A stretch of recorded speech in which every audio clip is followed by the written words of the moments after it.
Hello there. Hello and welcome back to another episode of Star Wars in a Galaxy, watching all the Star Wars we can get our hands on. I'm Eli. I'm Jacob.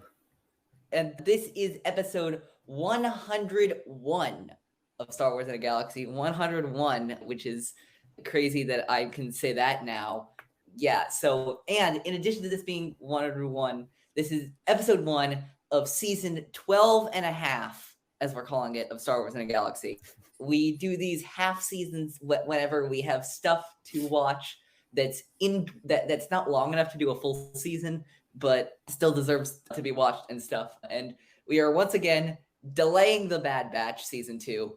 The Bad Batch season 2 has become like the running joke of this show, I guess, now for quite a while. We are doing anything we can not to watch it, even though, full disclosure, we both love Bad Batch season 2. We went on multiple different shows to discuss how much we love Bad Batch season 2, which is the funny part, which is that we've probably discussed the Bad Batch season 2 more on other shows than on our actual own show, which is really funny. But anyway, that's not what we're discussing today. What we're discussing today is we're discussing Tales of the Jedi, and we're doing this by the characters whose shorts were based on, because they do this really weird thing, as you know, if you've seen Tales of the Jedi, where short 1 is Ahsoka, shorts 2 through 4 are Dooku, and shorts 5 and 6 are Ahsoka. So we're going to do Ahsoka shorts today, Life and Death, Practice Makes Perfect, and Resolve. And we're going to do Dooku's Justice, Choices, and the Sith Lord in our next episode.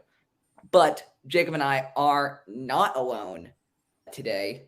We are joined from Force Friends Rewatch Podcast. We are joined by Andy. How are you doing, Andy? I'm doing great. Thank you so much for having me on. Thanks for agreeing to coming on. So, given that this is our guest type of episode, one of the first things we'd like to do is ask Andy, how did you get into Star Wars, and how did you get into the Star Wars podcasting / I know certain people in this space hate this word for good reason, content producing space. The C word, content. The C word. That's a good question. So how did I get into Star Wars? I was a 90s kid, so I grew up on the VHSs. I distinctly remember my dad showing me and my brother A New Hope for the first time. That like memory is burned into my brain. And then from there, like I was the perfect age for things like Shadows of the Empire and then Phantom Menace dropping. I was 8 when Phantom Menace came out. So like just loved the prequels, grew up watching them.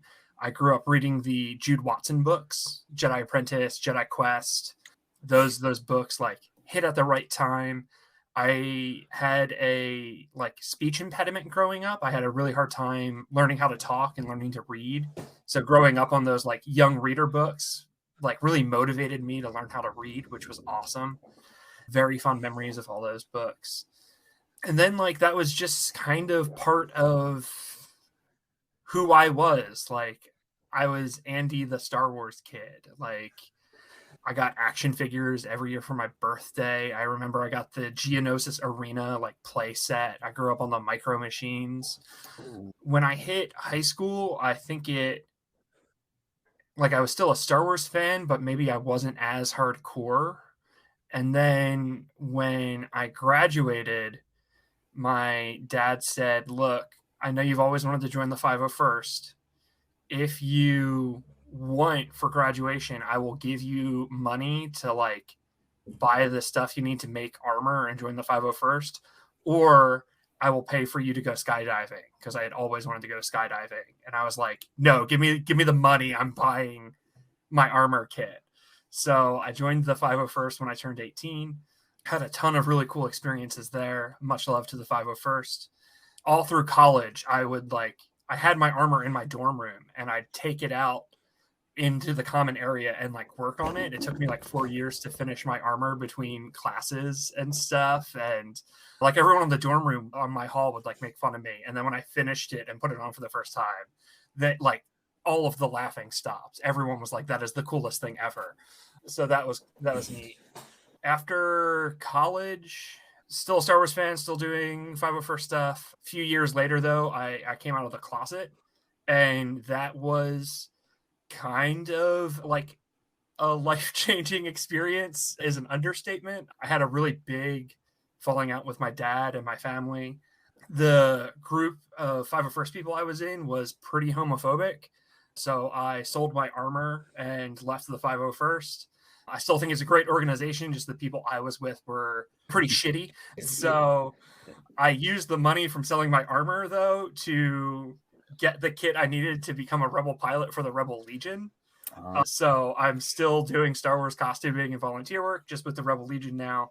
But I had this kind of big question of like, can I still love Star Wars in the same way now that I don't have the relationship that I had with like my dad and my brother? Because those were who I like enjoyed Star Wars with the most. And that was like kind of a tough thing to navigate with like every aspect of my life was like, can I still, you know, like celebrate these holidays in the same way when they were so tied to my family? Can I still listen to this sort of music when like that's the first concert I saw with my brother and sister? Like, can I still like be a Christian anymore when that was so tied to my family identity and stuff? So like I kind of had to go area by area of my life and be like, do these aspects still serve me now that I'm disconnected from the people who I like did them with or like that had value with? And like Star Wars was a big question. My dad and I had been planning to go to Celebration. Was it 2018? Was the Orlando Celebration? Because no, 2017, I think. Because Orlando, yeah. It doesn't matter. But we were planning to go to Celebration Orlando, and like I had come out the year before, and my dad and I weren't talking anymore. So it was like, I guess I'm not going now. So that was like a huge bummer. And then when Celebration was Chicago in 2019, it was like, all right, well, I get to go with my fiance now. Like my first celebration was supposed to be me and my dad. That didn't happen. My first celebration is going to be my fiance, and it's going to be a great time. So, but it was still like bittersweet. Like I was still walking around that convention center being like, man, like my dad was supposed to be here with me and he's not, and we're not talking. So like navigating all of that was kind of tough. And it does give me the perspective of not just like a lifelong Star Wars fan, but a queer Star Wars fan. Like my queer identity and journey has been very tied to Star Wars in a unique way, I think, from like the average fan, but probably not too unique from like the average queer fan, because it's pretty common for queer people to have complicated family relationships. And it definitely peppers like how I view these stories in these movies in a pretty like direct way. But at Celebration 2019, I hung out with my very good friend who I met from being in the 501st, Ryan. And after the con, like we had such a good time hanging out, and like he lives in California now. I was living in Maryland. So it was like, we miss each other all the time. Like we don't get to hang out. And I was like, dude, let's do a Star Wars podcast. Like we had a great time at Celebration together. Let's like get on mic and talk about stuff.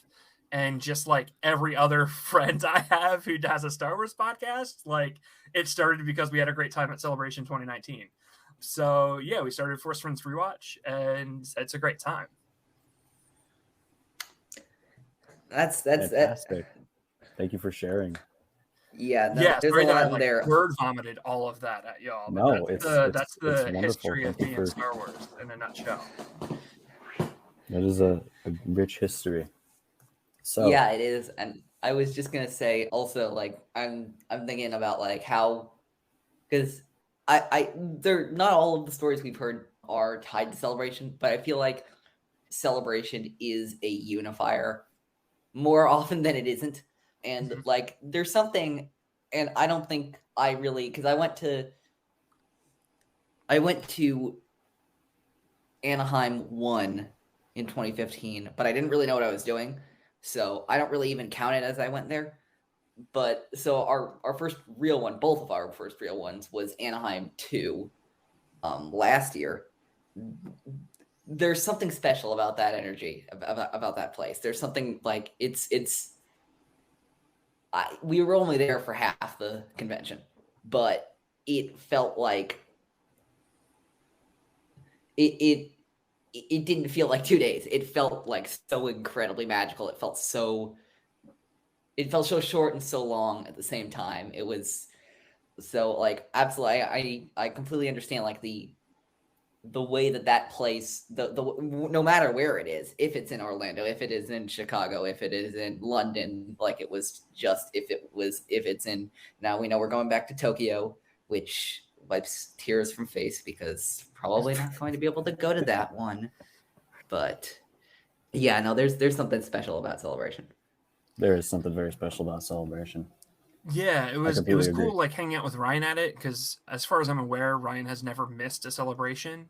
Oh wow. And so he is like an old pro at going to them. And my husband and I, we do a lot of conventions. We're cosplayers. We love going to cons. Like we have a bunch of friends who we only see like 2 or 3 times a year when we like hang out with them at cons. So we're going into it like pretty confident that like, oh, we know how conventions are, and Celebration is different from any other convention. It is totally and wholly unique in how it does things. So having someone who was like old hat pro at like doing celebrations and like getting tips and tricks from him and his fiance Becca was very, very handy. Yeah, I remember. Absolutely. Yeah, I'm not a convention person really at all. I think this was the first Celebration was the one convention that I've been to, and I remember Eli and I, when we got there, we couldn't figure out how to get up to the upper levels. It was a whole thing. We ended up in some freight elevators. We did end up in a freight elevator. Like, how did we get here? We nearly missed. We were, I would say, 5-6 minutes early to the triad of the Force panel. Oh, yeah, that was right. And just that, because we could not find that god-darn the fan panel room. It was infuriating, but that's Celebration for you. Yeah. And once you figure it out, you're like, this is amazing. I never want to leave. Yeah. But yeah. you know. But to Tales of the Jedi, this is weird. This all 3 of these shorts discussing this is weird because this is the most recent Star Wars we've discussed here. And it's not even close. I remember, not only do I remember when this came out, I remember what I was doing when this came out. I remember, this was 7 months ago, which sounds crazy to say it out loud, but this was 7 months ago. Give or take a few days. And yeah, it's crazy to look back on it now because it feels like it's been so long, but it also feels like it hasn't been that long at all. Yeah. So let's get to the summaries. Andy, do you want to start us off with Life and Death? Yeah. Life and Death is kind of I don't want to call it slow, but it is a little bit of a slower story with like spurts of high octane drama and excitement. It is about baby Ahsoka and Ahsoka's mom, and they are, gosh, I don't know the name of the planet, but they're Torgudas. Star Wars pronunciation of words, who knows? But they're hanging out on this like jungle planet, and we get the vibe that this village is extremely close. Like it really does feel like everyone is each other's family and cares about each other, and the neighbors are all really close. And Ahsoka's mom is kind of walking around with Ahsoka in the woods, and they get attacked by this like freaking space saber-toothed tiger, and there's this vicious fight, and it ends with the saber-toothed tiger carrying off baby Ahsoka. And the mom is devastated, and she goes to rally the villagers to get help, and like they get a posse together, and everyone's looking for baby Ahsoka. And then it cuts to like baby Ahsoka with the saber-toothed tiger, and for some reason this tiger is just not munching down on what is sure to be a delicious appetizer for it, it's very clear that like force animal bond, which is a power we've seen in Rebels and stuff, is at play. That the saber-toothed tiger is not eating Ahsoka because Ahsoka is so powerful in the force. And then the tiger carries baby Ahsoka back to the village and just returns it. And the mom and the tiger look at each other, and the tiger walks away. And that's basically it.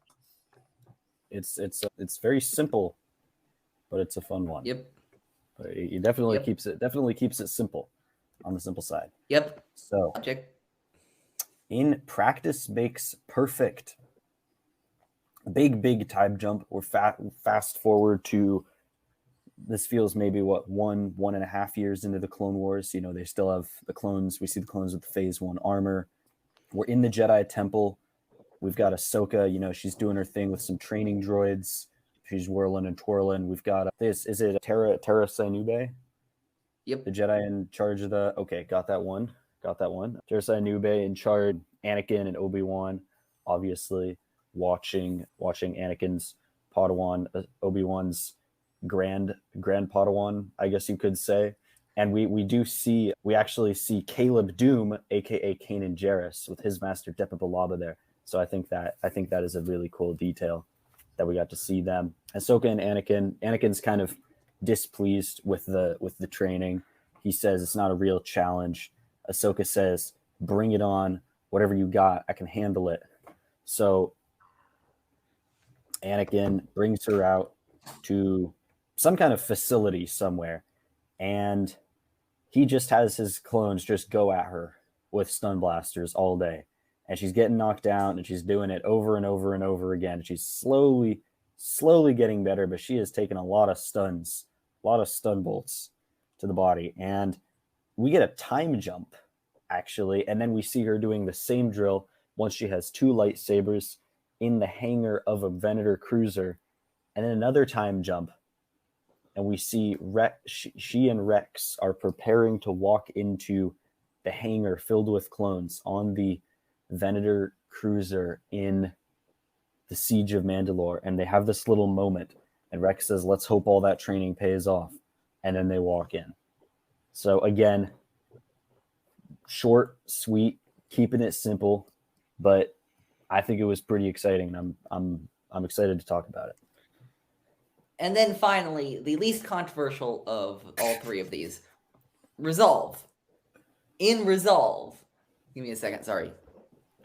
Okay, there we go. You cut out for the froze for a second, everybody. But okay. Anyway, in Resolve, Ahsoka is at Padme Amidala's funeral at the end of Revenge of the Sith.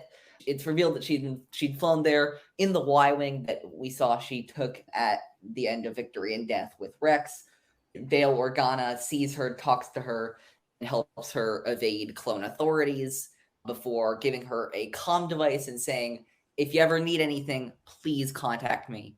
Ahsoka goes to a planet with a bunch of people and prevents a bale of hay from falling on a woman's head, which her brother sees and then gets the attention of the Inquisitors, who then burn down the village and almost kill the brother before Ahsoka stops the lightsaber blade from the Inquisitor, kills the Inquisitor with a bit of force trickery with his own lightsaber, and then calls Bail Organa in, ready to rejoin the fight. For further detail, read the Ahsoka novel. All right, but first, let's get to Life and Death. I'm going to open it up with this one because this, as Andy mentioned, is starkly different from all 5 other shorts in this weird way. And, you know, I agree with you about its slow nature, but it's a fun one because, like, very much, I remember watching it yesterday, and if you just kind of let it wash over you, like, you don't kind of get that sensation with a lot of other Star Wars stuff. And it's very, like, it is not about the plot as much. It is not about X happens and Y happens and Z happens. It's about learning about how the Togruitans process things and how they view these concepts of life and death and all that kind of stuff. Yeah, it's definitely one. It's definitely more about the vibes, I think you might say, in this one. I like just, you know, you sit back, take a breath. It's beautifully animated.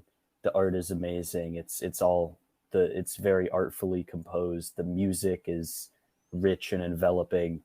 Yeah, I like this one a lot. I don't like it. Really? Yeah. Ooh, Really? Tell us more. Tell us more. All right. So I was gonna say I was actually on your side until I watched this again, and now I've liked it a lot more. I watched it for the second time to get ready for today, and I think I liked it more the first time, but on rewatch, where like I already know everything that happens, I was just like, oh my gosh, this is so boring, and we don't learn anything about Ahsoka really. Like clearly the point of these is to like the point of Tales of the Jedi is to give us further information to help us contextualize characters who we're familiar with. Like the Dooku episodes, every single one of them gives us new information about who Dooku is and why he became the man he became. And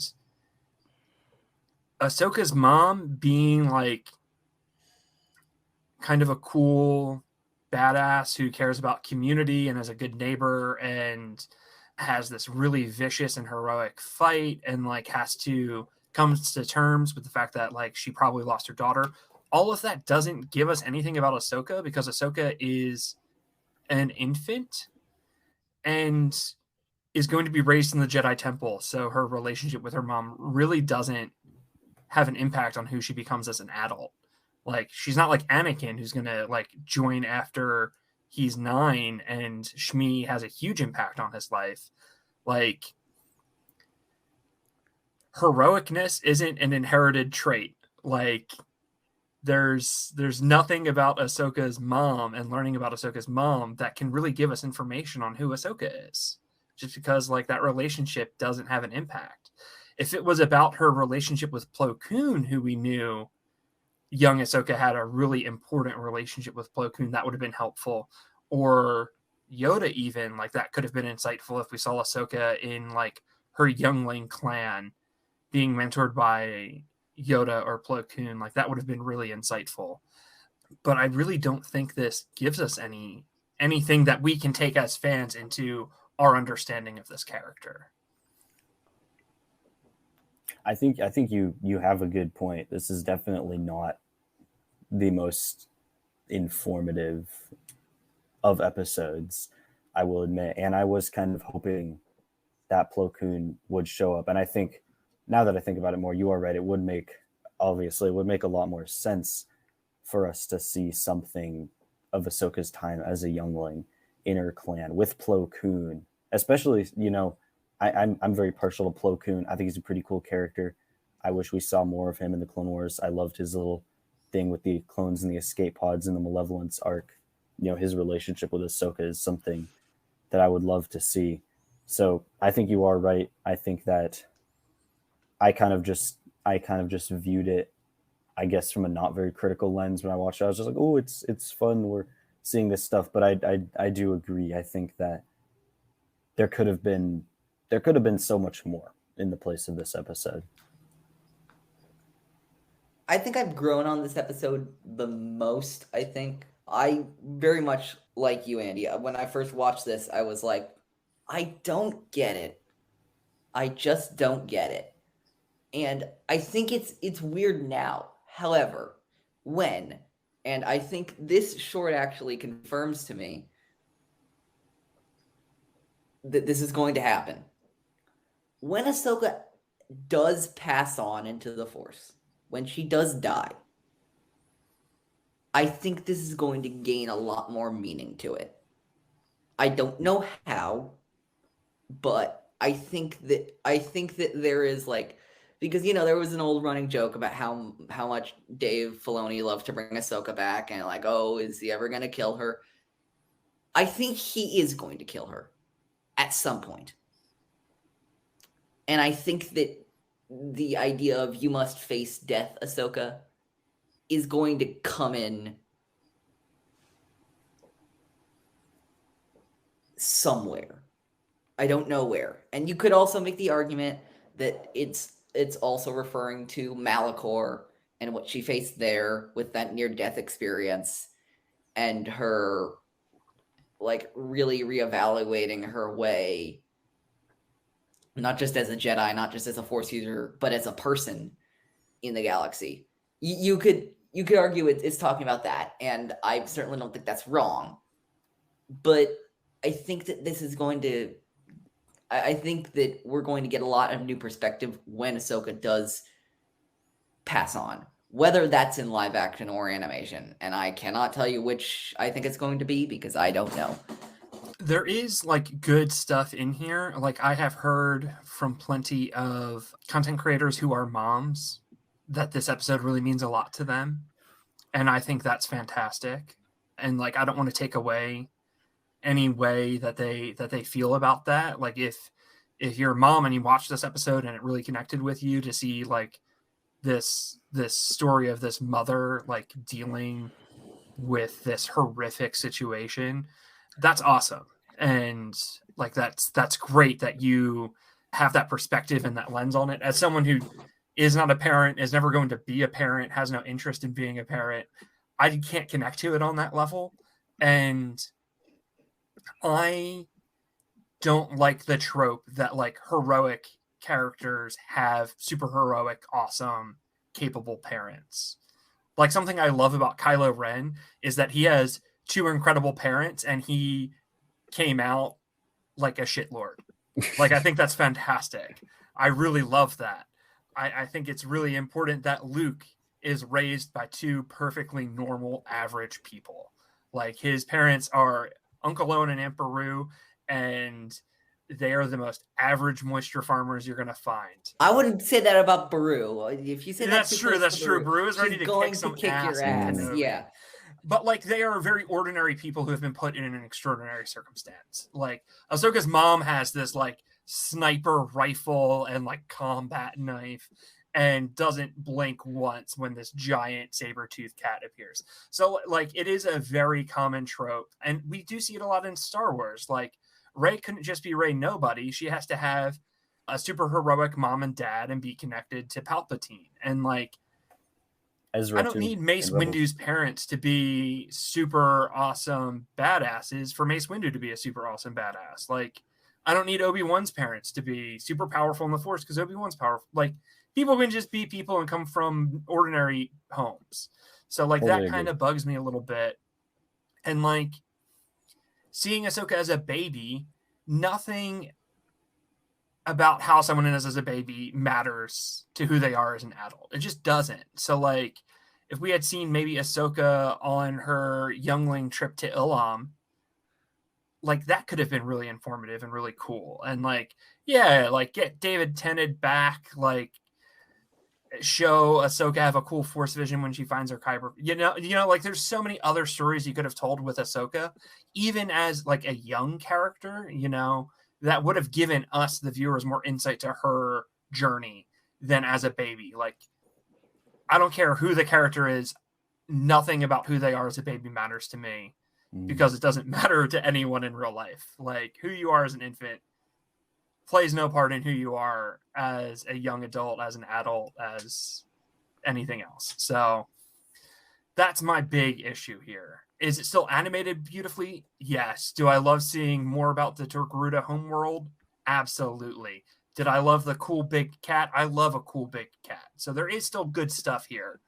Just for me, it's kind of a miss. Yeah. I think even, you know, we have that one moment at the end of the episode when, I can't remember her name, but the elder of the village, the elderly woman says Ahsoka is a Jedi.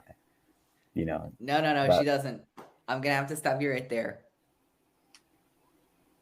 She says, and the only reason I'm correcting you on this is because I love this moment so goddamn much. Ahsoka is Jedi. Okay, fair enough. Well, I think we see that look. You know, we see Ahsoka's parents kind of turn towards each other with that look of dawning comprehension of, oh, Ahsoka's going to go away. What does this mean for her life? Us thinking about her future as parents. That would have been something really interesting as well, more interesting potentially to dig into than what we got was, what if we start at that moment and then go forwards and we see her parents working with letting go of Ahsoka, you know, Plo Koon coming to get her, you know, that could have been potentially it, wouldn't have directly informed the character of Ahsoka as much, but it would have, again, it would have made it a little more rich and interesting, I think, potentially. I think that would have informed us about Ahsoka a little bit, just because seeing Plo Koon come and get her, we know how important the Plo Koon-Ahsoka relationship is. So, like, even if we're not learning much necessarily because Ahsoka is still really young, maybe she's a toddler then, seeing the very foundation of that relationship with Plo Koon would have been a big deal. Yeah. And we already have the flashback in Clone Wars. I can't remember which episode of Ahsoka, meeting Plo Koon for the first time, ostensibly. And we know that they don't, at this point, especially nothing headed up by Dave Filoni is really shy at all about redoing a scene or a moment, reanimating it, showing it again in a different piece of media. So yeah, I would have liked to see something like that. There's a lot of things I would have liked to see in this episode, but I appreciated it for what it was. But Andy, you bring up a very, very many good points about it could have done a lot more. Could have done a lot more. Yeah, it's interesting to think about, like, it's absolutely interesting to think about what could have been and how and where the short takes place and how it makes use of what it has and what it does with its characters. As you mentioned, Andy, knowing that they're not going to be in Ahsoka's life, their parents, for much longer. I guess I'll throw in my 2 cents, which is the thing I really did appreciate about this short, is the idea of, because this has always been something that has confused quite a few fans. And I remember talking with some of my friends about it, and who are less like hardcore fans, which is the idea of, why would parents want to give their child over to the Jedi Order? And I'm not going to say this provides the answer, period, but there's that source of reverence when Gantika, the older Togruta, says Ahsoka is Jedi. It's this reverence. It's this optimism. It's this, more than anything, and I'm going to say the Star Wars word again, hope of, and I think I might be thinking a lot about this because I've just gotten off of watching Young Jedi Adventures, which takes place during the High Republic era. And the idea of the High Republic era, of course, is that the Jedi are, for the most part, who they say they are. As contrasted with the prequel trilogy, in which they very much, Jacob, you can write down another point for yourself, lost their way. They are the noble, magnanimous peacekeepers that often, not always, of course, but that they say they are. And that I think even after the threat of the Nile subsided, however it did, we don't know yet, and the Jedi started to go on the path that we're going to see them in The Acolyte, we know when it comes out, and of course down the road in the prequel trilogy, I still think there are quite a few in the galaxy who think of the Jedi as they were in the High Republic era. There are quite a few that don't, as we see constantly in the Clone Wars and other sources, but there are a bunch of them who do.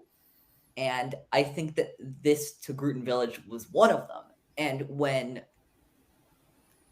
they say Ahsoka is Jedi, I think they're realizing Ahsoka's destiny and how she is not just a new valued Togrutan child, but that she has this special, she has this destiny of great importance ahead of her. And I really like that moment at the end of the short, and how it kind of ties into the larger, like, how the Jedi are viewed in the galaxy, and what the Jedi as a symbol can be at their greatest. it does contradict the lie that Sith characters tell, that a lot of fans believe, that the Jedi steal babies. Like, the amount of Star Wars fans that I have heard be like, oh yeah, the Jedi are the real bad guys. The Sith are the good guys because the Sith aren't out there stealing babies. And I'm just like, look, I know that you've heard like villain characters in like different video games and different comics and different books like spout that about the Jedi, but we know from canon material that that is not true. Like, there's an old Tales of the Jedi comic, which if you did not grow up in the early 2000s and have not read Tales of the Jedi, they are non-canon short stories in comic book form that are just like fun. Like, maybe one's a really cool action beat. Maybe one is like a little comedy, like poking fun at Star Wars in a silly lens. Like, there's one where Han Solo is on like a freaking Judge Judy-esque court TV thing about the Greedo murder, and Han doctored the video evidence to show Greedo shooting first. And like, it's silly and it's funny, and like, these are non-canon stories. But there's one that I think really like broke people's brains, where Aura Singh kidnaps a baby from the Jedi Temple, and like Mace chases her down, and she accuses Mace of stealing babies, and he's like, well, that's not true. Like, the Jedi don't steal babies. And then Aura is like, tell that to them. And here, she had not been hired by some nefarious people to kidnap this baby. She had been hired by the parents who regretted giving the child to the Jedi and wanted it back. And that is a really interesting story, and it's a really compelling idea that someone would regret giving their child to the Jedi and would pay a bounty hunter to, like, Mission Impossible kidnap the baby back. Yeah. But, like, we just know that the Jedi aren't out there kidnapping babies. So having this story kind of set up that, like, this village considers it a huge honor, and this elder who's really respected says it in this all-filled way that, like, she is Jedi, that is some good stuff. And I can appreciate it helping a little bit to dispel a very pervasive lie amongst certain corners of the fandom that the Jedi are evil baby kidnappers. Because I don't dig that. Like, I don't think that's true. I don't think Obi-Wan is out there kidnapping babies to fill the Mighty Bear clan with younglings. Like, No. Come on. Yeah. No, the Jedi kidnapping babies thing for me has always been a bit like Sith lie. That's what they do. Yeah. Sith lie is what they do. Yeah. And the idea, that the Jedi would, it doesn't, like, the argument doesn't need to be gone down more, because I feel like of how well litigated it is and how at the end of the day just strange it is. But yeah, I honestly, and I'm not like criticizing him. I wasn't expecting it to be this mixed about this short, but no, I think this short honestly is a you vibe with it or you don't. Mm-hmm. And I'm not, and if you vibe with it or if you don't, doesn't mean you're a better person or a better fan or anything like that. Absolutely not. But like, I think there are certain people who like this and certain people who don't. Yeah, and like, even for someone who's probably the most negative out of the three of us on it, like I said, there is stuff that I really do appreciate from it. Like, there are aspects of it that I do like, and I've heard from fans who love it, and so I'm glad that they have it and they can watch it as much as they want. Will I rewatch this one when I rewatch Tales of the Jedi? Probably not. I'll probably skip it. But like, I'm happy there are people who really dig it, and I can at least grab the stuff that I did appreciate about it and like carry that forward, even if I don't watch this one again. Yeah, absolutely. I think that's part of my own Star Wars like philosophy, is there always is, for me, something to be gained from everything. But I think if there's nothing else on this specific one, then we should probably get on to Practice Makes Perfect, which I think is safe to say, for me, it's my favorite of these three.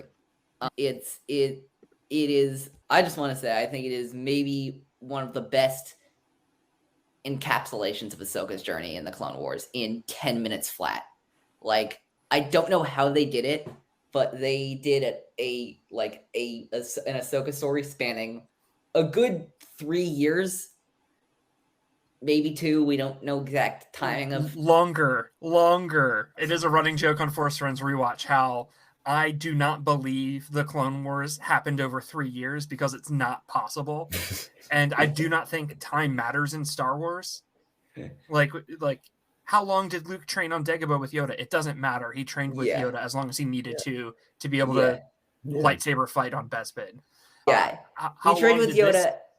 I think he trained on Yoda for his Z weeks. I think it's. When does the Mandalorian take place? It doesn't matter. Stop asking that question. Yeah. It is not important.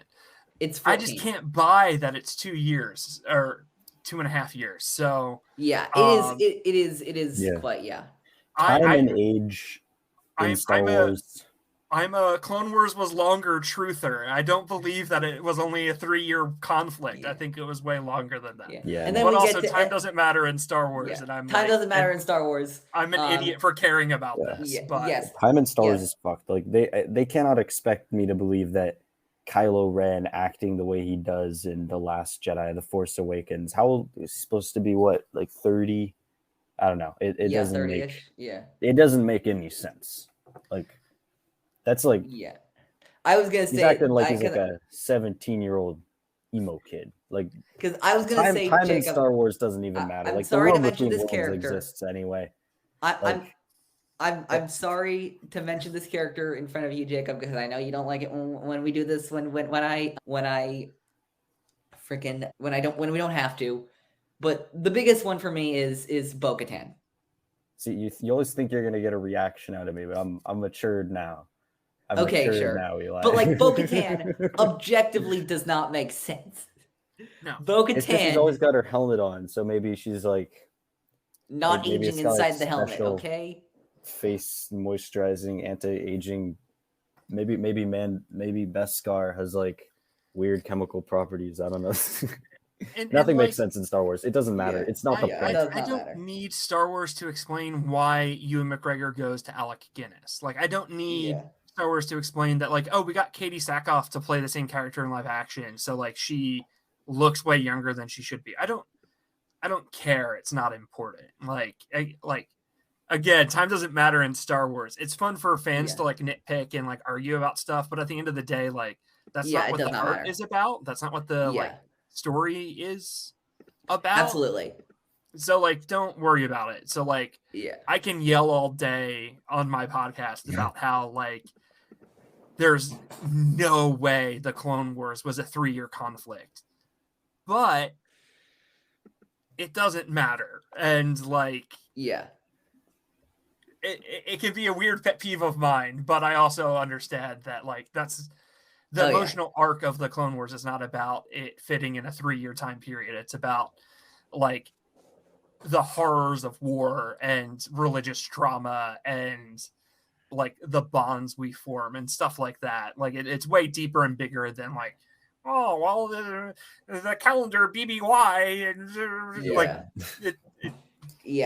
Oh, absolutely. But anyway, back to what we were originally talking about. It is such a great encapsulation of however long the Clone Wars is in an entire war in 10 minutes. And first, I feel like we got to talk about, because Jacob, of course, you have to, you brought it up because, you had to. Caleb Doom.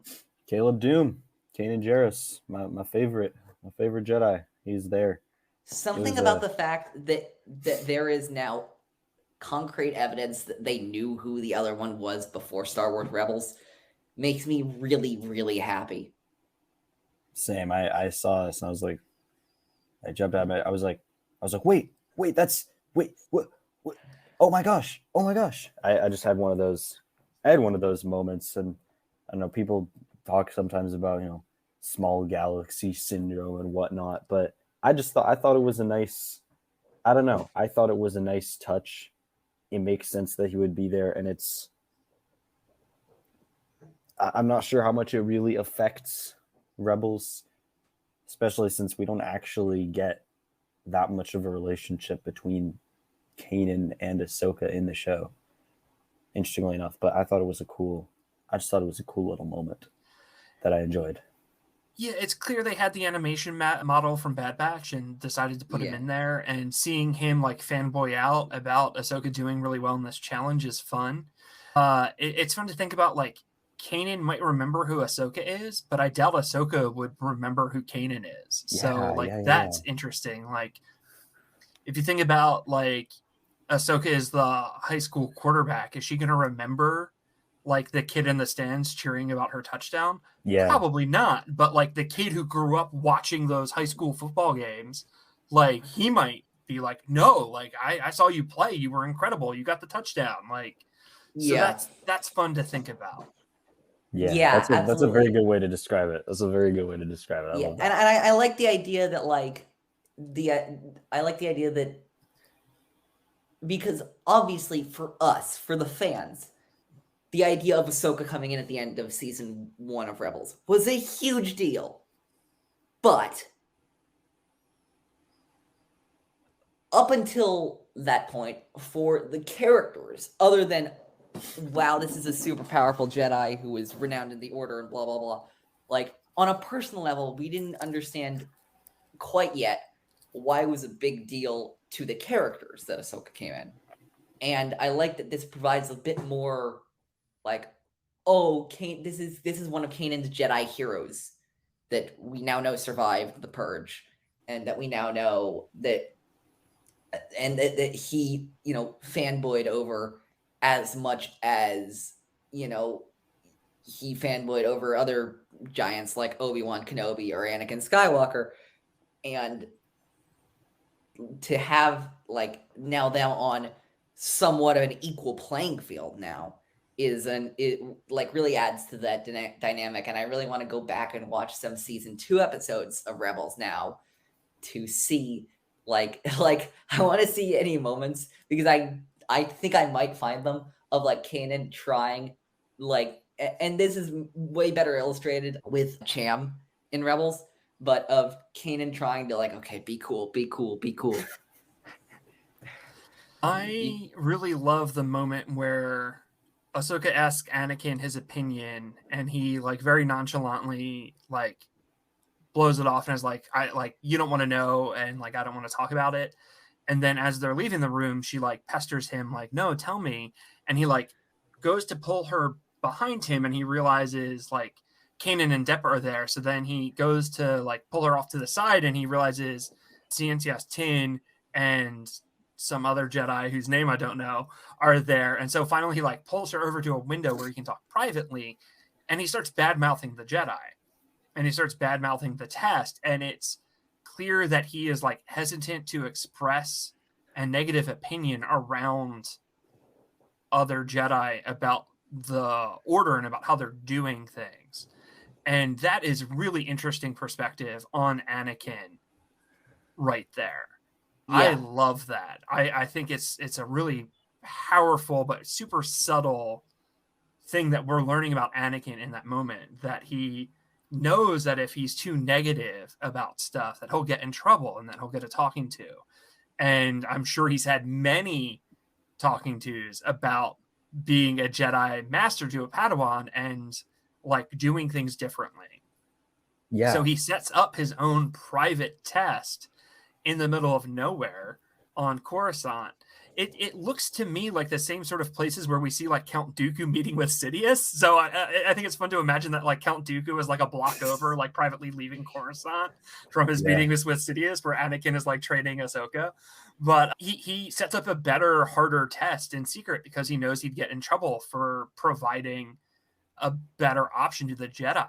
And the fact that he knows if he brings up something positive that they could be doing better, he would get a scolding, I think provides some perspective about why he wasn't willing to go to the Jedi for extremely negative stuff that he was struggling with. So yeah, though there is a look, and I don't know if I was reading too much into this, but there was a look when Ahsoka and Anakin part ways between Obi-Wan and Yoda when they part ways, that it almost looks like Yoda and Obi-Wan kind of thought that Anakin might do something like this. maybe that was just like me reading too much into a glance or something, but it felt like oh, here he goes again.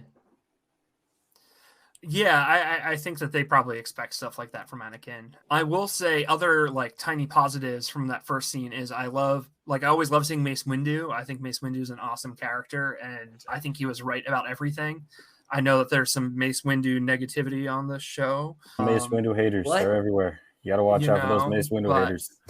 I think Mace is great, so I love seeing him again. His costume is slightly different, which I love. I love seeing these characters in slightly different costumes. And I love that Ahsoka's look is not backless anymore.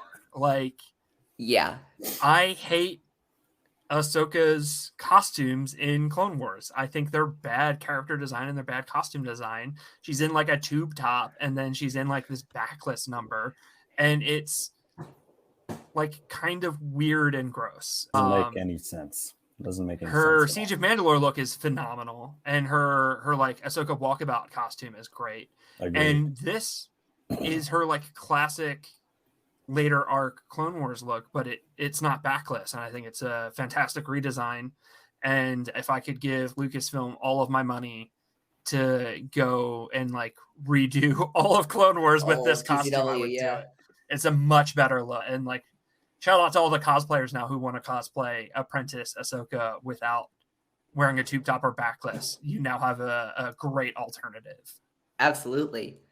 And I think as well, to loop back for 1 second to talking about Anakin, there's something I wanted to say. I think it's interesting that we bring up, Anakin and the Jedi, because oftentimes I feel like in the Clone Wars, they kind of portray Anakin as he doesn't care what the Jedi think. Like he's just doing his thing. Like he's such a rule breaker and a maverick and all that stuff. But really, I think, as this scene kind of shows, he is really actually really sensitive to what people think about him and what the Jedi think about him, what Obi-Wan, Yoda, Mace Windu think and say about him. He's not like Qui-Gon in that sense, where he really is just kind of doing his own thing and unbothered.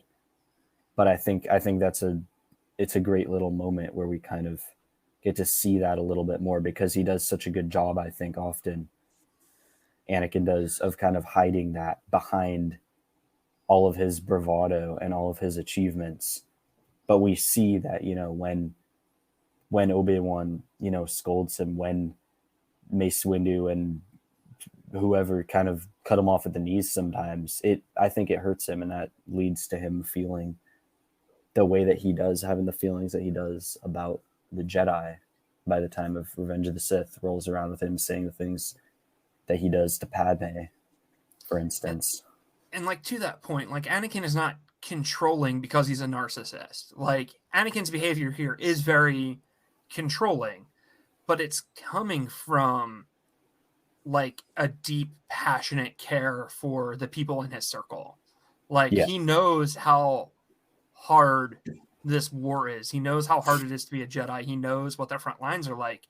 And he's not like pushing Ahsoka to these extremes because he's a weird, abusive narcissist. He's pushing Ahsoka to these extremes because he wants her to live and he wants her to be okay. And he wants her to be able to take care of herself when he's not around.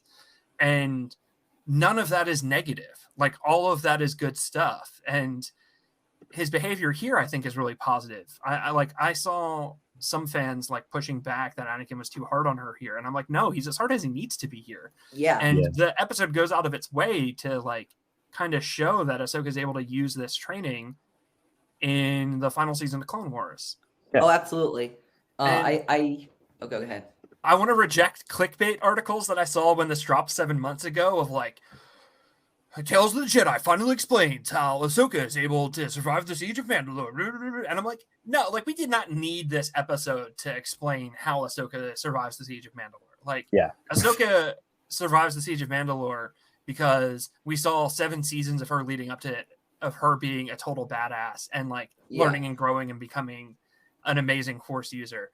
Ahsoka survived the Siege of Mandalore because Ahsoka survived the Siege of Mandalore. Yeah, this episode provides some really interesting context into the relationship she had with Anakin, and it sets up a payoff to the Siege of Mandalore if you've seen that. But if if you just watch the Siege of Mandalore without having seen this, you don't leave going, how did she survive all those clones attack? Like, how did she survive Order 66? Yeah. It doesn't make sense. Like, not at all. Yeah. You saw. She did it.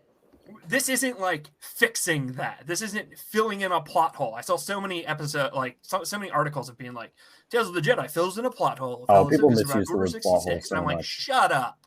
Ahsoka didn't need this episode. Like, Nope.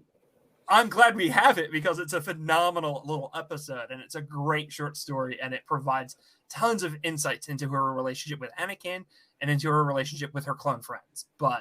And it really does make Siege of Mandalore like all the more tragic because of like Jesse and stuff. Like, oh, my heart when Anakin's like, Jesse really tagged you there, and sorry, Commander. Yeah. Like, oh, the pain. Yeah, dear God. But it wasn't fixing anything. It wasn't filling in a plot hole. Like, that's not what this episode is doing.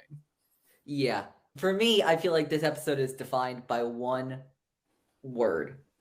And this word, I think maybe this word is the most magical word of this episode. And because it's said multiple times in multiple different ways, and every way has meaning, every way has purpose, every way has character. And that's, again, when Ahsoka gets stunned and finally gets up. Sometimes, the first time was after an hour.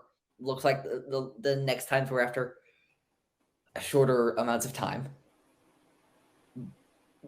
Anakin's different expressions and intonations when he says again is phenomenal directing, phenomenal writing, phenomenal acting from Matt Lanter. I love that so much. The idea that we've seen Ahsoka train for this. We've seen her successes, her failures, the times where she is close to getting it but not quite. And there's that the long road, the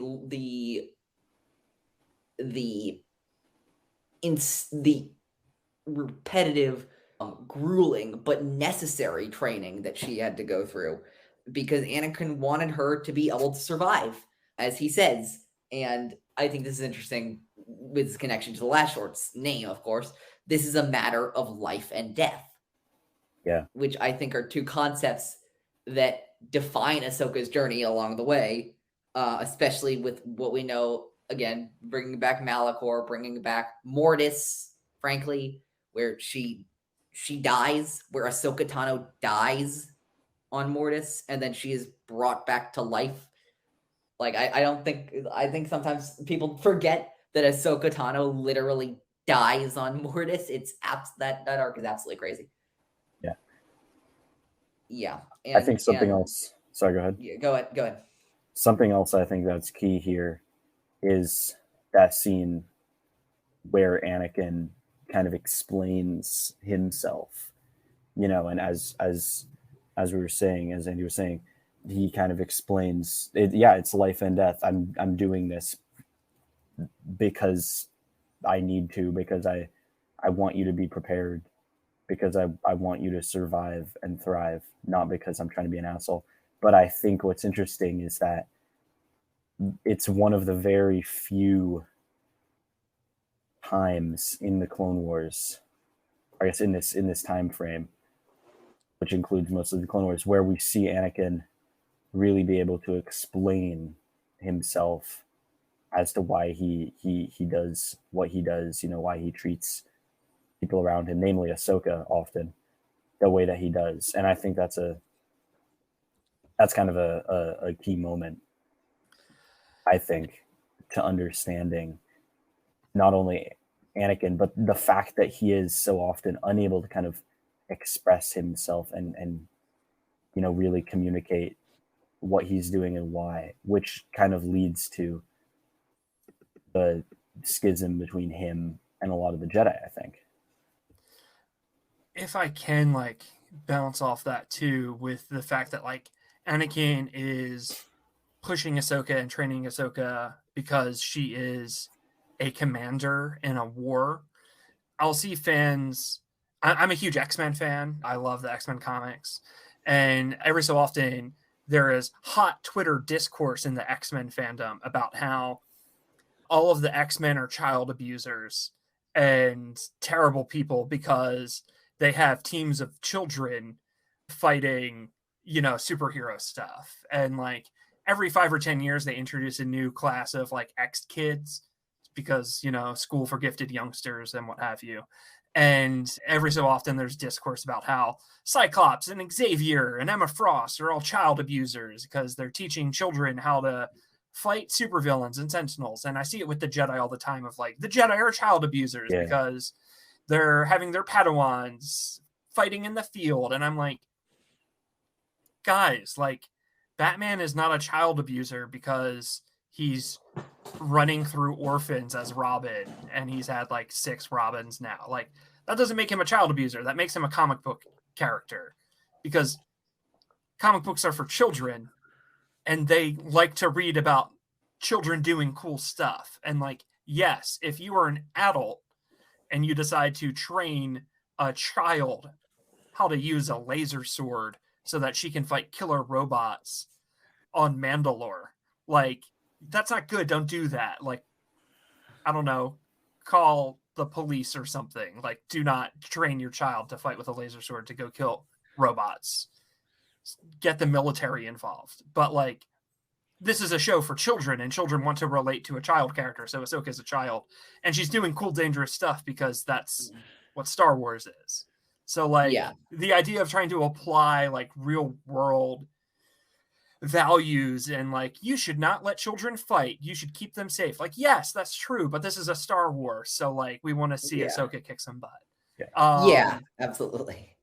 Like, let's get our heads out of our butts. Like, this is a genre show and there are genre tropes, just like with Batman and Robin, just like with the X-Men and their class of students, just like any other children's story where children do weird, dangerous stuff because kids want to see kids do cool stuff.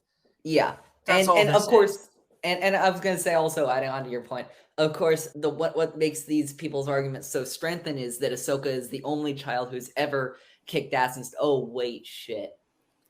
looks to Grogu, looks to Omega. I see it with Grogu and Omega all the time now too, and I'm just like, guys, like, it's a kids show. Like, kids want to see kids do cool stuff. Like, that's all this is. Like, it's looks to Young Jedi Adventures. That entire show should not be allowed absolutely at all, but is. Now, I will say that I have a little more understanding about it for Clone Wars specifically, because Clone Wars does show how it messes kids up, aka the whole point of Barriss is to show that like the war is affecting the children involved really badly, but like that does not make the Jedi child, like that doesn't make Anakin a child abuser because he put Ahsoka through training and like let her fight in a war. Like that is just something we need to accept about Star Wars. Same thing with like Padme being a queen at 14 and leading the Battle of Naboo. Like that doesn't mean that her parents are child abusers or like Naboo is idiots for electing a 14-year-old president of the planet. It just means that like we're in a fantasy world and this is a classic that trope of children's media. I will also just add, and I'm going to keep the spoilers light on this part because Jacob does not know anything, I assume, about Jedi Survivor. I do not know. Andy, where are you with that? I'm hoping to one day own a PS5 is where I'm at with Jedi Survivor. Okay. So, like, have you heard anything about it? I've watched some like friends streaming. I love Mr. Turgle with all my heart and soul. I know one of the twists, but there's still plenty of stuff I don't know yet. I'll just say this. For my sake, I don't care if you spoil it. In vague terms, there is a kid at the end of Survivor. And that kid may or may not have a future that involves fighting the Empire. And I was discussing it with somebody and they're like, really, that kid's going to fight the Empire? I'm like, look, this is Star Wars. This is how it works.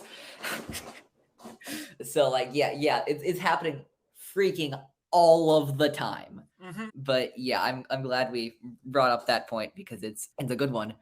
And I also just looked at my notes another time and I forgot about this part.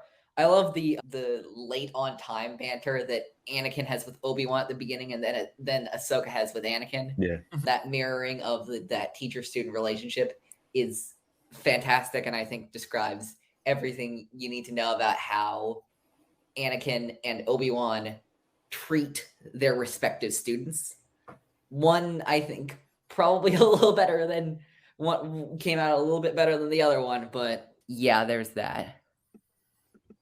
And then, of course, we, as we talked about before, flash to later in the Clone Wars, and then flash finally to the Siege of Mandalore, which I don't know about either of you, but flashing to that scene again, I felt like a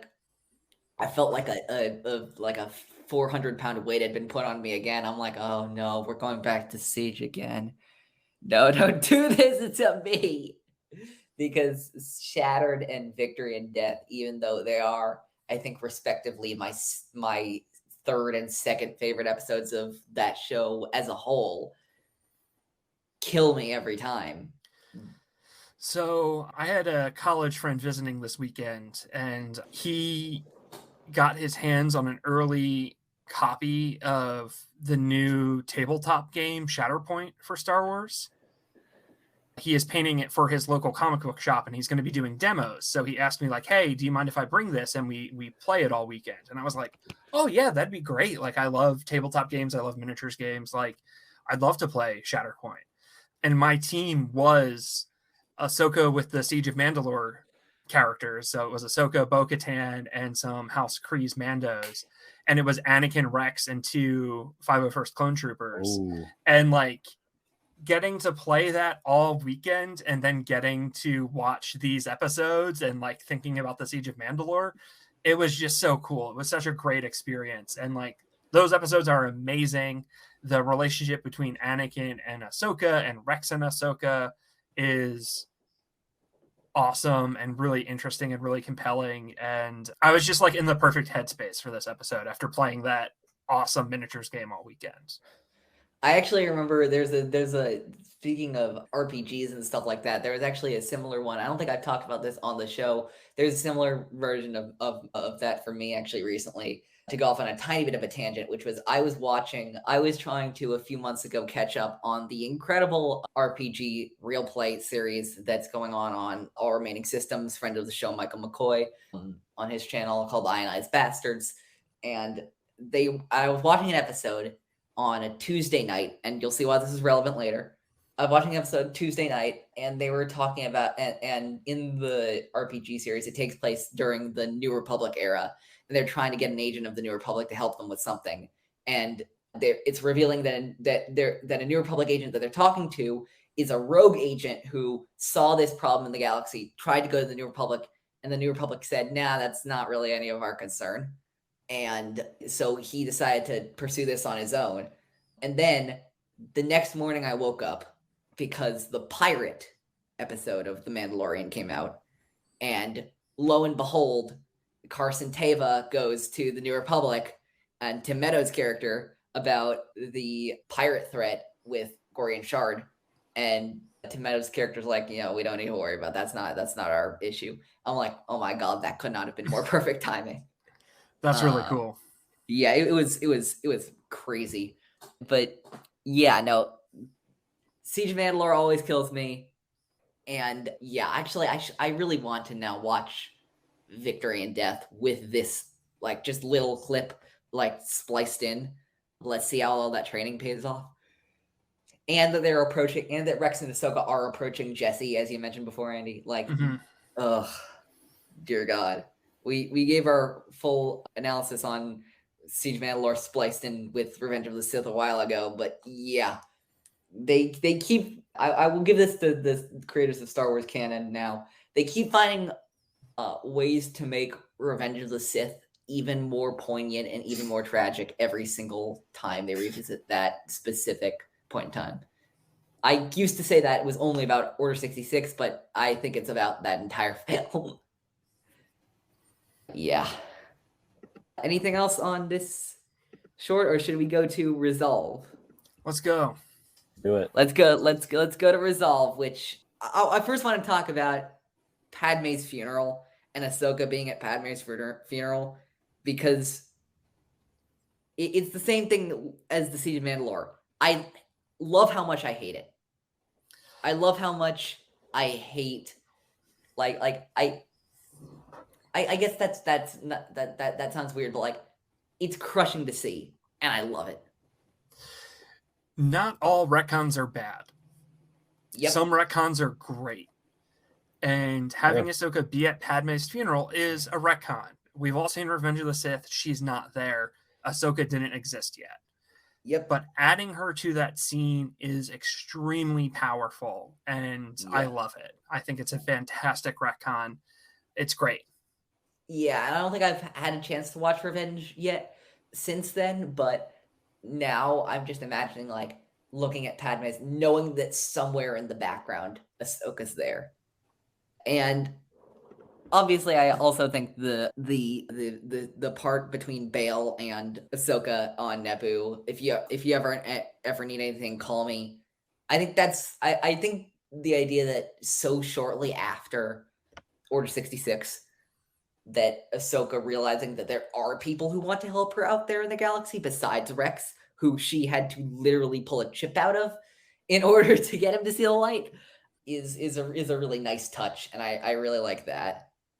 Any thoughts before we get to what I think is the elephant in the room with this short? I don't know. I don't know. The shot of them on the balcony is beautiful. I love that they retconned it for Ahsoka to be there. You know, that we'll see, Bail kind of talking to the troopers, but he's really talking to Ahsoka. So many tasty shots of Naboo. I'm kind of a sucker for the animation and the art and the world building, and I really think this episode, in that regard, did a tremendous job. I'll just start this by, I remember my first mistake that day, logging onto Twitter and seeing, as it does sometimes, I felt like I was Donald Glover in that Community shot, walking into the room and fires everywhere, and I'm like, oh no. But yeah, so Andy, do you want to start this off? Just because I don't want people to think I'm overly negative, because I also didn't like the first short very much. I like the cool astromech that's like stompy with the silver legs. I love all the Naboo shots. I love the Inquisitor's weird bird mask. I love that his body like dissolves or whatever. Like, there's so many stuff in this episode that I really do enjoy. I think the planet and all of the art looks fantastic. Bail Organa is a real one. There's tons here that I really enjoy. However, I am an E.K. Johnston fan. I like her Star Wars novels a lot. I'm a big fan of her writing. She's come on my pod, so like, full disclosure, I think that's really cool of her. I have a small podcast. She didn't need to do that. So I liked the Ahsoka novel a lot. And the Ahsoka novel is really what this short is adapting. Oh, yeah. I am fine with adaptations being different. The Count of Monte Cristo movie from like 2004 is in my top 10 favorite movies, and it changes a ton from the book. I like the book. I like the movie better. I love the Lord of the Rings movies. They're very different from the books. I have no problem with the changes the Bad Batch made to the Kanan comic. I love the Kanan comic. I love the Bad Batch. I'm fine with there being inconsistencies based on adaptation. That's not what this is about at all. After this aired, I had a great discussion with Alden Diaz on his show about it. We spent the whole time of that episode like talking about this drama with these episodes. So if you want like a kind of more in-depth breakdown of some of the issues there, go listen to that, if I can plug Alden's show. Oh, absolutely. I was just listening to that this morning just to refresh myself, because I knew that this was, of course, one of the conversations we'd be having, as we should. But, absolutely go listen to that conversation. Very important conversation to have about, because it is a tricky thing. And I'm not just talking about this scenario. In fact, I'm not really talking about this scenario as much as I'm talking about scenarios like this as a whole, when we're talking about storytelling intersecting with representation issues and with issues of, people wanting absolutely fairly to feel like they're being represented in stories. And yeah, this one was, but go on. I feel like, yeah. Yeah, so there is a character in the Ahsoka novel who she is a woman of color.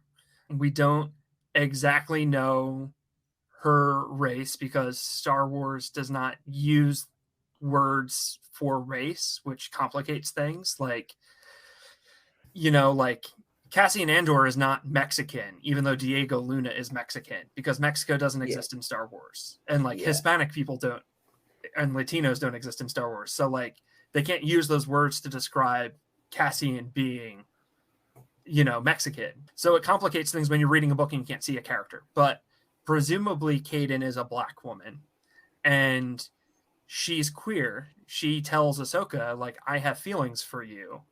And Ahsoka seems reciprocal. She kind of says, like, hey, I'm kind of into the idea, but I just left this cult where you're not allowed to, like, have romantic feelings, and I don't really know how to process this, like, what might be mutual attraction, so, like, not right now. That's, like, basically Ahsoka's response. And, like, Ahsoka has meant a lot to queer viewers for a really long time. I think she was always important to queer viewers, just because, like, when Ahsoka first showed up, she was really hated, and queer people tend to respond to characters who are hated and be like, they're mine now. We want to keep them safe. We know what it's like to be hated. But then when she leaves the Jedi Order, that was incredibly powerful. So, like, a lot of queer people have had to, like, either leave religious institutions or leave family or leave important relationships to them once they come out because of how those loved ones or those institutions respond. So Ahsoka has been important to queer viewers for a long time. EK giving Ahsoka that scene was really powerful to queer people. And with how long ago the Ahsoka novel came out, I think Kaeden might have been the first queer black character in Star Wars, period. Add on the idea of a queer woman character of color. So, like, Kaeden was a huge deal for representation. Having that relationship be with Ahsoka, having it be a woman of color, really, really important stuff. And so to have this adopt the Ahsoka novel and replace Kaeden with another character who serves the same function but is not Kaeden is really weird. Yeah. And it feels bad. And, like, queer people were upset. We do not have any queer characters on screen yet in Star Wars to this day. I do not count Blink and You'll Miss It as representation. Like, yeah, no, nor should you. The kiss in Rise of Skywalker is not representation to me. Yeah. One, people kiss their friends all the time platonically. Like, have you ever met an Italian? Like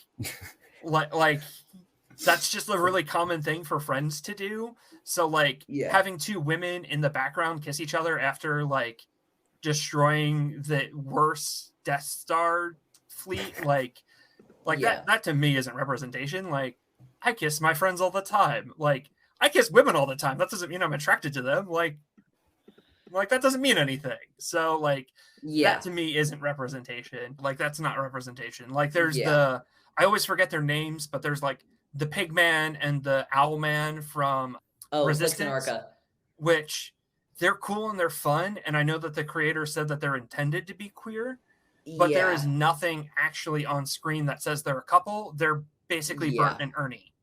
Like, they're two really close friends who live together, who everyone is kind of looking at them like they feel like a couple, but they never hold hands. They never refer to each other as partners, except, like, they're business partners.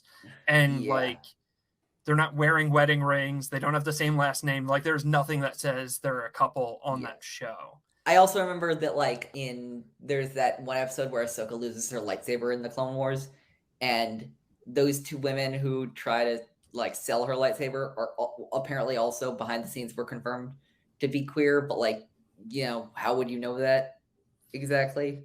The closest we've gotten are Vel and Cinta in Cassian. And I love Vil and Cinta. I know that they're intended to be a couple, but it's only ever talked about in innuendo, and there's nothing on screen that confirms it. Like, they clearly mean a lot to each other. They're clearly very close. The guy from The Bear like makes a joke like, oh, like she's already sharing her sleeping bag with someone else, but like that is not confirmation that they're a couple. Yeah. Like, it can be read that way, but if you just talk about representation in innuendo and you don't show anything, then that's not representation. So like this hurt extra bad because it would have been so easy to have Kaeden on screen.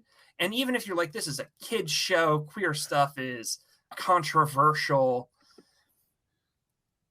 Like, I understand Disney wanting to avoid that scandal. Do I think that's shitty of Disney? Like, yeah, I don't think you should cave to bigots, but you could have still had Kaeden here and just not have the scene where she tells Ahsoka, hey, I'm into you. Yeah. And Ahsoka be like, I don't know how to handle that. I just left a cult. Like, you could have just had Kaeden and not shown that scene. And it would have been, one, a better adaptation of the novel. And two, you wouldn't have been erasing a really important character in the history of Star Wars, who was like the first queer woman of color. Like, I don't know. Seems weird. Seems weird to adopt the novel and like remove the other main character from it.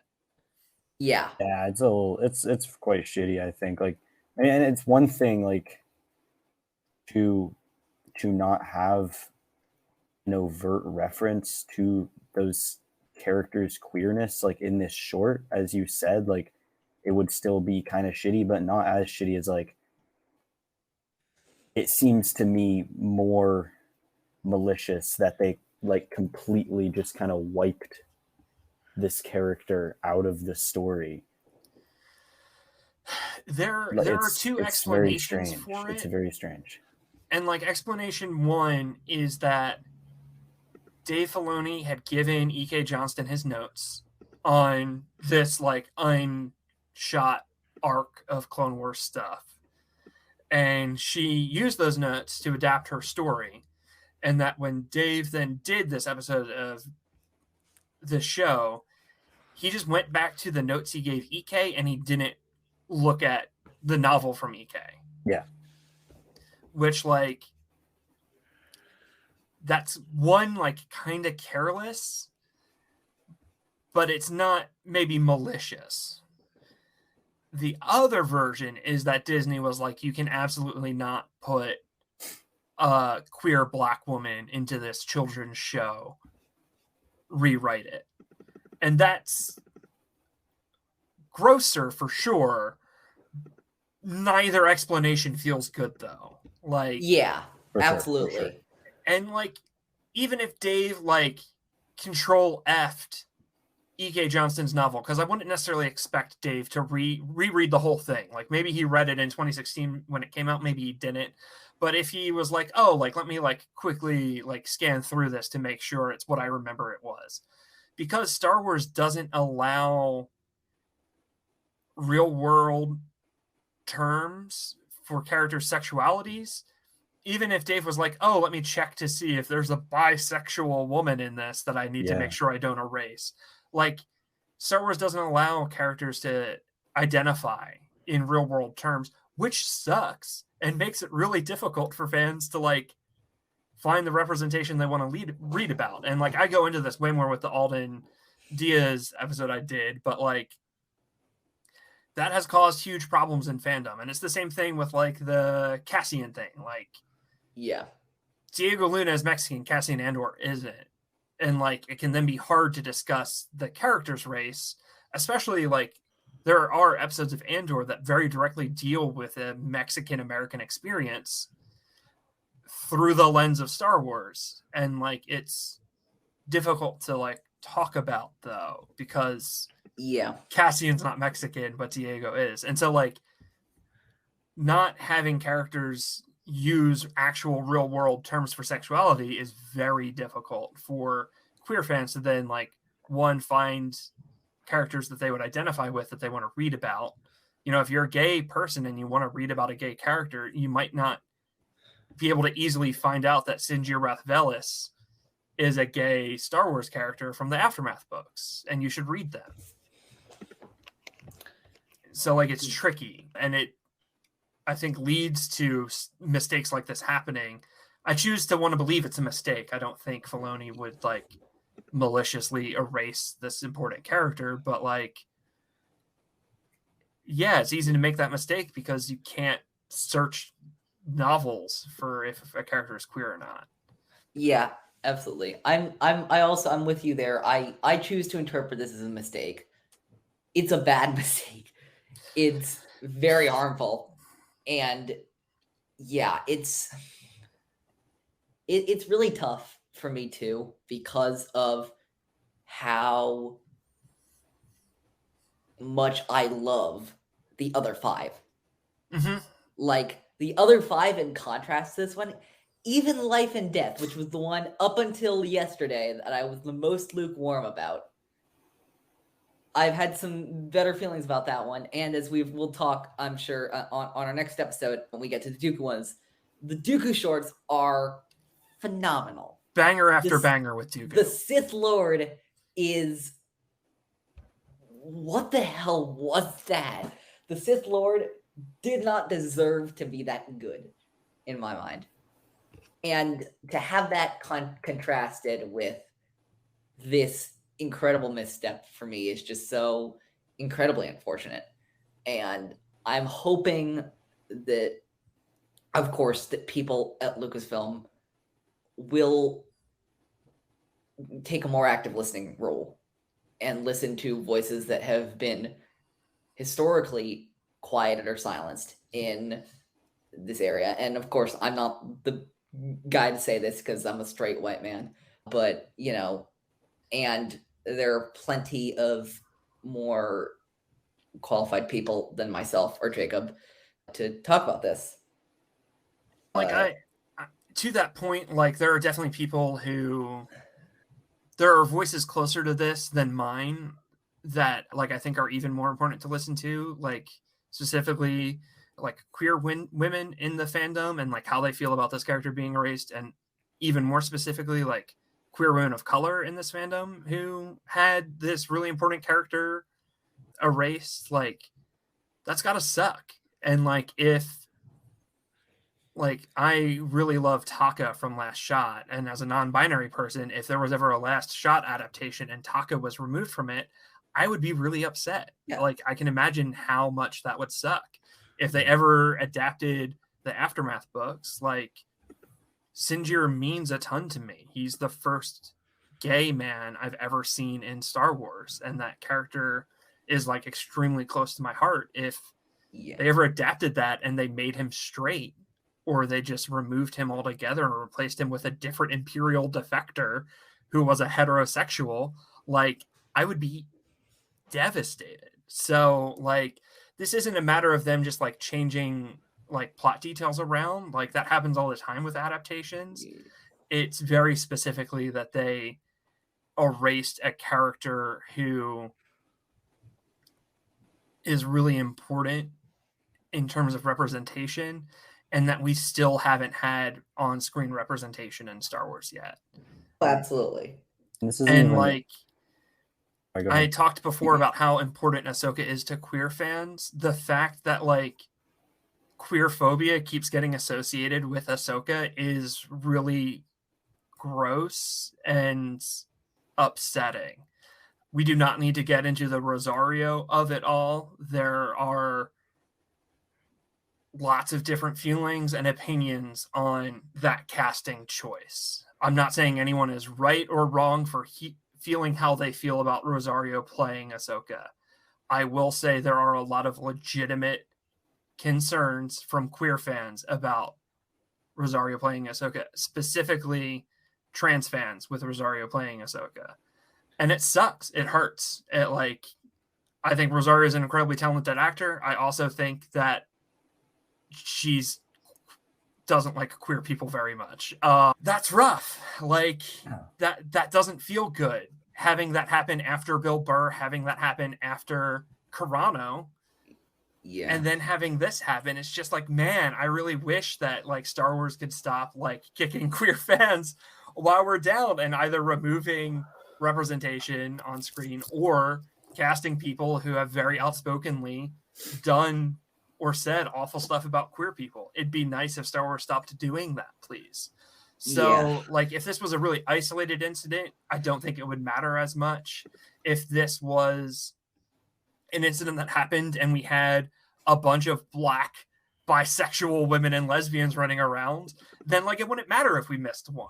Like, if there were already a bunch of queer women of color in Star Wars, them dropping Kaeden out of this short really wouldn't be that big a deal. Yeah. But there aren't, and like that sucks. Yeah, absolutely. Like that's the other thing is like the corporate line at Disney is never going to let Lucasfilm like comment on this stuff, and I think it'd be like way easier to deal with if Dave just came out and said like, oh yeah, like I didn't read the book and like my bad, like sorry, like that's on me, I got egg on my face, I'll do better next time. But like Disney's never going to let him say that. If Lucasfilm could say like, yeah, Gina Carano did and said a bunch of transphobic stuff, so like we didn't renew her contract, like sorry, we shouldn't have hired a bigot, like instead of like having us find out like third hand, that'd be great. But instead we just got like a third-hand interview where they just talked about the anti-Semitism stuff and they didn't even address the transphobia. So it's like, oh, well that, like, I'm glad that the anti-Semitism was the line, but also it would have been great if you also condemned the transphobic stuff too, which you didn't mention at all. So like, it doesn't feel great. And like, I love Star Wars. I love Star Wars a lot. I wouldn't be on your podcast if I didn't love Star Wars. I wouldn't have my own Star Wars podcast if I didn't love Star Wars. But like, it's a lot of stuff that as a queer fan, it can be like a bit of a bummer sometimes. And it'd be nice if this thing that I really loved also felt like it loved me back a little bit. And like, there are Star Wars creators out there who are constantly like pulling up chairs to the table and being like, no, there's room for you here. Like there's room for you in a galaxy far, far away. Like have a seat. Like the Aftermath books and the Afra comic and all of E.K. Johnston's books have like very intentionally like had queer characters in it who are great. And I love that. Like I love Sister. I love the non-binary handmaiden. I love Kaeden. But the bigger stuff, the stuff that makes it on screen, keeps not having queer characters in it, or it's like a nudge like in the background, or like, oh, we'll talk about it in innuendo but we won't show it, or like we'll have this really homophobic cut but like that's it. And it's like, cool, that sucks, thanks. It's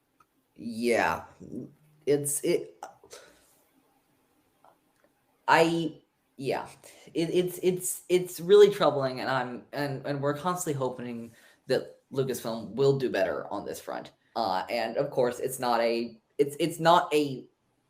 goal. There's no like, oh, you do X, Y, and Z and you get it right. No, it's a constant thing.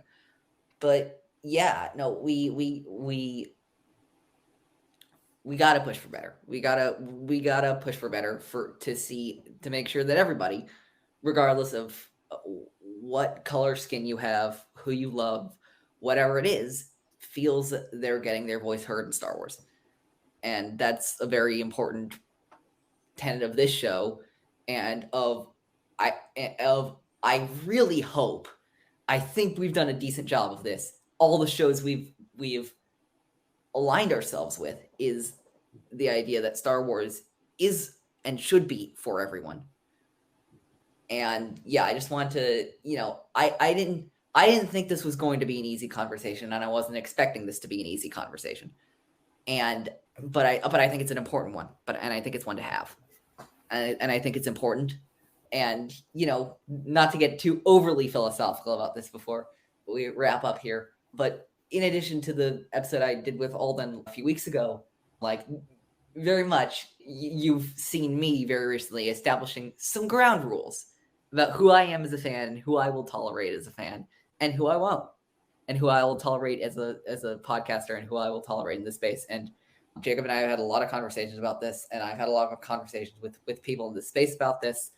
And yeah, but yeah, thanks so much for your insight about that, Andy. It was one of the reasons I thought it was so important to have you on, because I've heard your insight and I knew it was important to have someone from a queer background talking about this. I really appreciate you guys like giving me the space to come on and like talk about this issue in Star Wars. I will say, if you ever want to have me back for like a funner time, absolutely, 100%. No, this kind of turned into a little bit of a very serious downer episode, but yeah, absolutely. Don't worry about it. First of all, I will say a couple things. First of all, absolutely, I want to have you on for other stuff. And second of all, not to like completely abruptly subject change, but there is also like, we do also have the interview questions, which are very much more fun, let's talk about the positive stuff about Star Wars. Real quick, can I just say one more thing? And I know we've been going for forever, and I'm so sorry that having me guest on any podcast is like the longest episode of all time. Just to like my queer siblings out there, never count on corporations giving you representation. They will always disappoint you, because corporations care about the dollar and the bottom line and controversy too much. And like it or not, we're still seen as controversial, and like it or not, we're still seen as like a risk to put in media. So like the representation you want and the art you want is not being made by corporations, it's being made by other queer people. So like, go find queer creators and support them, and like find their art, because it's going to speak to you way more than a corporation ever can. And like, there are tons of queer people telling interesting, creative, beautiful, tragic, moving stories with their art that isn't going to be put out by someone like Disney. So like, go out there and find those voices. And there are tons of independent queer creators doing and making art that I love, and it's out there. But like, you have to look a little harder, because it's not being supported by, freaking Netflix or whatever. Yeah. So, or Disney or whoever, HBO, whatever. So like, go out there, find that art, find those stories. They're out there. Support those small indie creators making cool shit. And like, support my cool shit. I'm making cool art. Go watch it. Go listen to it. It's good stuff. I promise. We have a segment at the end. Don't worry. Yeah. But so, speaking of our interview questions, we have a series of 10 interview questions that we ask to every new guest the first time they're on the show. Jacob, I'll do the odds. Actually, we have it on our sheet. So, Andy first, very basic. Who's your favorite Star Wars character? And why? If we're talking like on screen, it is Captain Callus. I don't call him Agent Callus because he's a rebel now, and he's a good guy. If we're talking books, it is Sinjir Rathvelis. Shout out. Both great characters. I haven't read Aftermath, but I want to get more into it, especially because of how incredibly I've again, I am personally straight, but the character that has made me closest to questioning that is this guy right here. Yeah, Daddy Cobb. My God. Love everything that Timothy Oliphant does in The Mandalorian and the Book of Boba Fett with him. Love that guy so much. You want Embo? It's got Embo. You want Cobb Vanth? It's got Cobb Vanth. You want gay ex-Imperial torturers? It's got gay ex-Imperial torturers. You want a badass lesbian killing people with her horns? It's got a badass lesbian killing people with her horns. The Aftermath books are great. You want Wedge? It's got Wedge. Like, what's not to love? Yeah, absolutely. I just realized the other reason I want to is because I want to learn a bit more backstory on Kiza after Shadow of the Sith, which is my all-time favorite Star Wars book. But yeah, no, those are both great characters. Jake, go ahead. Second question. What is your personal ranking of the Star Wars movies? Or if you don't have a ranking ready in your head, top 3, top 5. Okay. Something about Star Wars movies. So I will say that this changes pretty regularly. Understandable. But number 1 is The Last Jedi. Number 2 is A New Hope. Number 3 is Return of the Jedi. Number 4 is Rogue One, and that's my husband's favorite. So like, it's a special place in my heart because like, when I watch it, even without him, I'm like, oh, this is Evan's favorite. After that, maybe Solo. I really like Solo. After that, probably Phantom Menace. After that, Empire. After Empire, Force Awakens. After Force Awakens, probably the Revenge of the Sith. After that, probably the Clone Wars animated movie, which counts because it had a theatrical release. It did. And people leave it off their list when they shouldn't.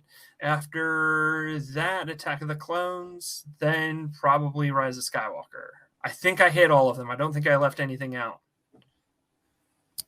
All right, no, it's fascinating to hear rankings. Always love the TLJ appreciation. Nods aggressively. Anyway, what is your favorite non-movie Star Wars media that you think people are missing out on? I think I might know this one, but let's see. So Rebels is my favorite Star Wars. I love Rebels so much. Thank you. However, Jacob, you said missing out on, and I think the one thing that people are missing out on right now is the Revenge of the Sith novelization. People forget about it. Like, people don't remember it. People don't read it anymore. And like, that book goes so freaking hard. It does. Get it on Audible, listen to it. You will thank me. Dear God. Go read that book. And if you want to make it a little trilogy, read Labyrinth of Evil right before it and read Kenobi right after it. It is like an amazing look at like grief and trauma, and it's so good. Like Kenobi, the Legends Kenobi novel is just spectacular. Go read Revenge of the Sith and then watch the Kenobi show. Like, it'll blow you away. Yeah, it's a really, really good book. I remember I read very recently on, I forget where it was. I remember I read I feel like it was on an episode of Here we did recently of, I read just the prologue to the Revenge of the Sith novelization. I think it was a friend of the show, mutual friend of ours, Alden Diaz, who described Matt Stover as writing every sentence of Revenge of the Sith novelization as being the last sentence of Star Wars he would ever write. Mm-hmm. And it is so incredibly true. And it's an energy scene to writing a Star Wars book that I haven't seen, with the exception of one Star Wars novel. Surprise, surprise, everybody. What Star Wars novel do I think is every sentence just like is a magnificent sentence? It's Shadow of the Sith. it's Shadow of the Sith. Adam Christopher taps into the Matt Stover craziness and basically writes episode 6.5. I'm an ex-theater kid. I'm a voracious reader now. I do not use this term lightly. The Revenge of the Sith novelization is Shakespearean. And it not only is it my favorite Star Wars book, it is one of my favorite books of all time. And I read a lot. It holds up on repeat reads. If you read one Star Wars book in your life, it should be that one. Oh, absolutely. Yeah, 100%. Revenge of the Sith novelization is fantastic. All right. Jacob, go ahead. All right. Who is your favorite background character in Star Wars? Favorite Glup Shido? So I think people use Glup Shido wrong from how the meme is originally intended. A lot of people list their Blorbos when they're talking about Glup Shidos. A Blorbo is like a weird minor character who you really love, but is like known. So like a Blorbo has a name and has speaking lines, you know, like Zeb is not a Glup Shido. Zeb is a Blorbo. So a true Glup Shido that I really love. Ooh. And it's fine if you like, because I'm thinking maybe Max Rebo. Like, I really love Max Rebo. He does get named now. Like, a character says his name in Book of Boba Fett. So like, he's slightly less of a Glup Shido now because he had a name mentioned. But at the very least, he doesn't have any speaking lines. So I think he still counts as a Glup Shido. Yeah, no, I was gonna say, because I like have a few of them, and like, for example, if any of you follow me on Twitter yesterday, listening to the show yesterday, at the time of this episode, I posted about how much I loved Liam, as in the shades. No reason, just he got the shades. But yeah, no, there's constant debate about like, oh, what's a Glepchido, what's a this is actually, I think, the first time I heard Blorbo as being used. So I guess OG Festoon would be my Blorbo because he's had speaking lines. Yeah, I would say that OGF Festoon is a Blorbo. His name is said on camera. Yeah. And he has a book about him, and he's in a comic. So like Dash Rendar is my Blorbo. No one in the right mind who was born after like 1995 knows who Dash Rendar is. But like, he was the star of a video game and a novel and a comic book, and like his ship is seen in A New Hope. So like, I don't think he's a Glup Shido. But if you give me an hour, I will tell you why I love Dash Rendar with my entire heart. So like, I can scream about how much I love this obscure character, but he's not a Glup Shido because he has dialogue and he has like a spoken name. Yeah, absolutely. Okay, my fifth question. What, in your opinion, is the coolest Star Wars species? If by coolest, the one I want to most have sex with, Autolids. You know, honestly, like, not gonna lie, I wouldn't have said sex with a Nautilin, but then I'm just getting off of, there is a minor character in Survivor who's a Nautilin named Cage. She is for sure a lesbian, but if she is bisexual, I think you got a shot. Okay, yeah, I was gonna like, yeah, that's true. I'm not going to tell you what happens to Cage or anything. She's got big top energy. What is your favorite Star Wars planet? Oh, I love Tatooine, and I know that people are like, why do we have to go back to Tatooine? And I'm like, that's where Star Wars is from. Like, that's Star Wars' hometown. Like, Star Wars should always return to Tatooine if the story like allows for it, because that is like, that's where Star Wars lives. Like, what do you mean? Why are we going back to Tatooine? So like, I'm always happy to see Tatooine and stuff, but Naboo is probably my favorite. Fair enough. Naboo is pretty cool. If you were in the Star Wars universe, what would you want your job to be? I would want to be a professional podcaster. I want to be the Joe Rogan of Star Wars without being like a terrible trash human. But like, I would love to have a podcast in Star Wars, and just like Ezra's parents were basically podcasters, right? Like, they had like a radio show or something. They had a radio show. They were give me. I'd also love to be like the Ember Island players of Star Wars. Like I'd love to be an actor in a play about the franchise, but like have everything kind of wrong and backwards. I think that'd be really fun. And now, very rarely do I get to play this clip, but because we got to talk about Mira and Ephraim, now we got to do this. Buffalo Wild Wings has deals on deals on deals. Like, buy one, get one half off Wing Tuesdays, buy one, get one free Boneless Thursdays, and $3 Tall House beers every day. With all these deals, it's a win-win. Only at Buffalo Wild Wings. Was it worth it? Do you think anybody heard? I have a feeling they did. That's very good. Buffalo Wild Wings has deals on deals on deals. Okay, so we all know the quote. I'm sure you know this quote. One of my favorite quotes from behind the scenes of Star Wars. You know, it's like poetry. It rhymes. Each stanza sort of rhymes less. Hopefully it'll work. What's your favorite example of that in Star Wars? Can be it from anything. Oh, it's like poetry, it rhymes. Yeah. Ooh. That's an interesting question. Goodness. So I think it's probably something from like Solo. Like maybe the Beckett Han moment being poetry and rhyming with the scene in A New Hope. I'm like Beckett's biggest stan. I cosplay the guy. I'm a huge fan of like pirates and pirate stories, and the fact that he's based on Long John Silver, like, it hits for me so hard. So like, irrationally love Solo probably more than I should. Like, I recognize that it's a very flawed story in certain ways, but that ending gets me every single time. So Interesting. Yeah. Jacob?